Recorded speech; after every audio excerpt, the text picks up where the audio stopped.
Well, Wally here, guys. This is just a little bit of a bit of a drier video than the last one, but I just thought I would come on and just have a little bit of a chat about the floods and stuff. Okay, so yeah, that's it. Stay tuned.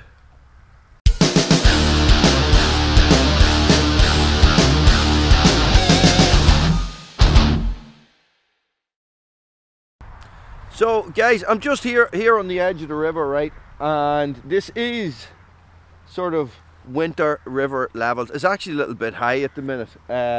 So what you can actually see, I don't know, guys, it's hard to get a scale of things here, right? Unless there was somebody actually in the water. But there is about, from where I stand on the bank right now, there's about 6 to 8 feet down to where the actual level of the water is. Okay, so normally it's about 8 to 10, I'm going to say off the top of my head. But what you can actually see across the river there, guys, if you look, there's actually a fence there. Sort of hard, probably hard for you guys to make out, but if you look, right, you can actually see that the top of that fence is full of grass. Okay, and that's how high the water, it actually was higher than that, but that's how high the water came up on that side. Okay, so guys, to put that into perspective, if I was standing here when the water was at that height, guys, the water would now be up to here on me right here. Okay, so an incredible amount of water came through here over that week, guys, and it pretty much went on for about 5 days, right? Now here is the thing, right? You know I'm a bit of an eco warrior and stuff like that, even though I cut down trees and all that. I am into planting trees as well. Up on that mountain,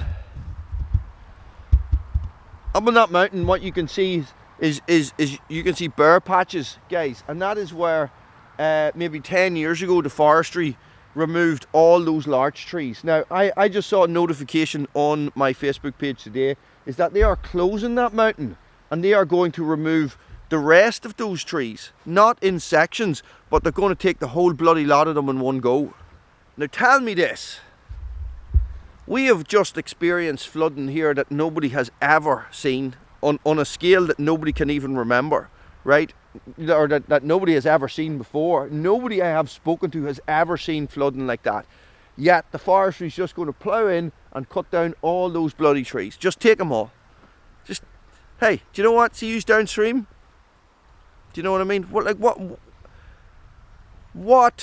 are they thinking? Why do they need to remove every bloody tree, do you know, at the one time?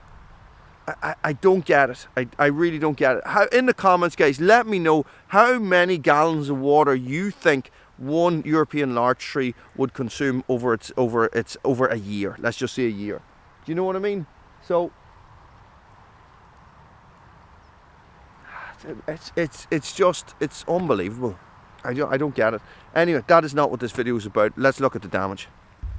The ground is so saturated. Look at this. Like it is just, everything is covered in mud.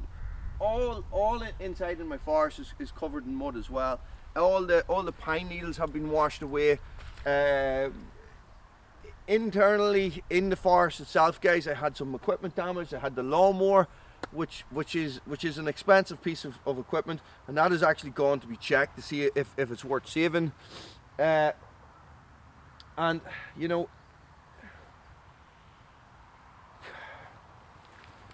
guys, it's just it's just a bit of a pain in the arse. I know we were sort of laughing about it a little bit and stuff like that, but when you're down here and you're trying to tidy it up and you're trying to sort of get everything back to normal, it is a lot. Okay, now let's go out and look at the road. So guys, this bit here, this section, this is actually what I was kayaking through. So as far as I'm aware, the water was at least this high. It was at least this high here at the height of the flood. Okay, so what you can see is that still I have all this water that's still lying here, guys, but this is where we get into the hard part of the road. It's very bright, guys, it's hard to see. Okay, so all this road that I got put in is gone.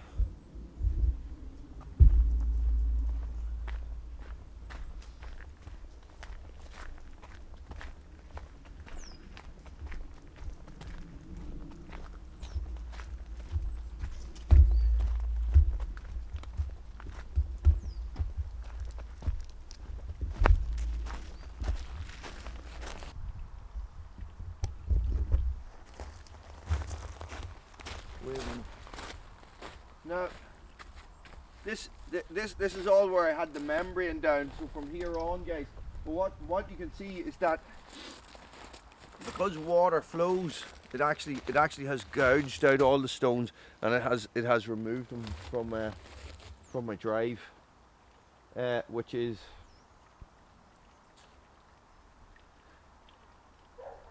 just something I'm going to have to work on. But you know, it's where do you start? Do you know what I mean? Where do you start? You come down here with a rake and a shovel, and you start trying to move stuff back in, and you suddenly realise that you're actually missing probably like a truckload and a half of stone, right? So then you have to go looking for a truckload and a half of stone, and you're not moving that with a shovel.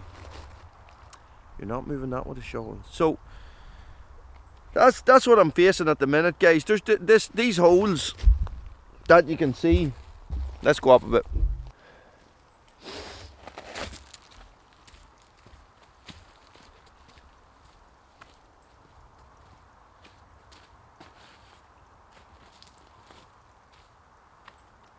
These holes just continue the whole way up. The whole way up to the car park, guys, and it is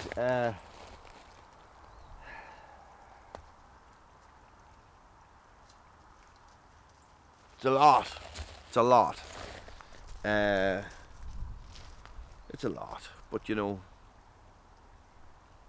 yeah, it's a lot, and it's a lot of work, and it's a lot of work. It's not work that I'm doing for the first time. It's a lot of work that I have to redo, which is to, you know, so it means that all the money that I had borrowed to do the road is basically just pissed down the river. So it means that I have to just start again. But that is it. So I have a cunning plan.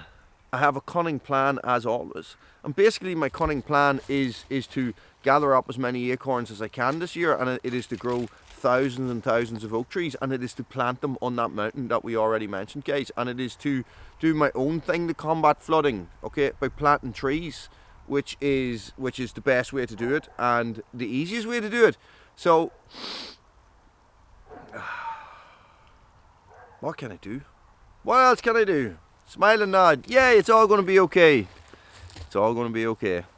Thanks for watching, guys. Stay frosty. I'll get plenty of videos out of it.